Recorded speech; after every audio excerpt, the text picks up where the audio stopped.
TRS నేతలకు Heritage గురించి పూర్తిగా తెలియదన్నారు TDP MLA Revanth Reddy. Heritage పాలను తయారు చేయదని, రైతుల నుంచి పాలు సేకరించి ప్యాకింగ్ మాత్రమే చేస్తుందని వివరణ ఇచ్చారు.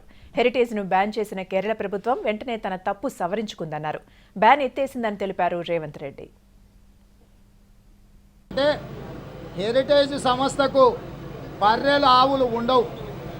రైతులు అమ్మిన పాలను సేకరించి ఆ పాలను ఫ్రాక్చరైజ్ చేసి అంటే ప్యాకింగ్ చేసి మార్కెటింగ్ మాత్రమే చేస్తుంది. ఈ సూదులు ఇచ్చేది బర్రెల ఆవులకే ఇస్తారు తప్ప పాలకి ఇయ్యరు. పాలకు బర్రెకు ఆవులకున్న తేడా వాళ్ళకి తెలియదు. ఏ కేరళ ప్రభుత్వం అయితే హెరిటేజ్కి సంబంధించిన ఒక బ్రాండ్ను ఏదైతే బ్యాన్ విధించిందో దాన్ని పూర్తి స్థాయిలో హెరిటేజ్ ఫ్యాక్టరీని సందర్శించి విచారణ కమిటీ వేసి అదే అధికారులు అదే కేరళ ప్రభుత్వం ఆ సంస్థను ఏదైతే నిషేధించిందో దాన్ని ఎత్తివేయడం జరిగింది. మరోవైపు మంత్రి కేటీఆర్ మాటలు తెలంగాణ బిడ్డలను అవమానించేవిగా ఉన్నాయన్నారు టీడీపీ ఎమ్మెల్యే రేవంత్ రెడ్డి. కేటీఆర్ వెంటనే క్షమాపణ చెప్పాలని ఆయన డిమాండ్ చేశారు. స్పీకర్ను కలిసిన టీడీపీ నేతలు కేటీఆర్పై ఎమ్మెల్యే సభ్యత్వాన్ని రద్దు చేయాలని కోరారు. సరైన రీతిలో చర్యలు చేపట్టకపోతే స్పీకర్పై అవిశ్వాస తీర్మానం చేపడతామన్నారు రేవంత్ రెడ్డి. దూడ ఏమన్నా గట్టు మీద మేస్తుందా అన్న సామెత ఉంది.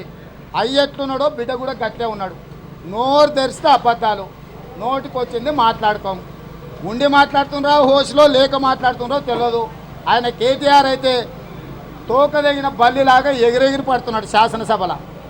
ఆయన మమ్మల్ని ఏపీ నామినేటెడ్ వాళ్ళ తరఫున ఒకళ్ళతో పుచ్చుకుంటున్న నామినేటెడ్ ఎమ్మెల్యేలు అదేవిధంగా ఆంగ్లో ఇండియన్స్కు ఏదైతే నామినేటెడ్ పదవి ఇస్తారో అట్లా వీళ్ళు నామినేటెడ్ అంటుండు. నేను అడుగుతున్నా, ఆంగ్లో ఇండియన్స్ను నామినేటెడ్ మీద శాసనసభలో సభ్యుడిగా నియమించడం అదేమన్నా అవమానమా? అదేమన్నా తప్ప? అదేమన్నా అవమానకరమైన ఉద్యోగమా? నేను అడుగుతున్న కేటీఆర్ను, నీకు శాసన వ్యవస్థ మీద ఏమాత్రం నమ్మకం ఉన్నా తక్షణమే నువ్వు మాట్లాడిన మాటలను ఉపసంహరించుకో. నీ మాటల్ని మమ్మల్ని బాధ పెట్టడం కాదు, మాకు ఓట్లేసి గెలిపించి శాసనసభకు పంపించిన తెలంగాణ బిడ్డలను అవమానించడమే. తక్షణమే ఆ బిడ్డలకు క్షమాపణ చెప్పాల్సిన బాధ్యత కేటీఆర్ మీద ఉన్నది.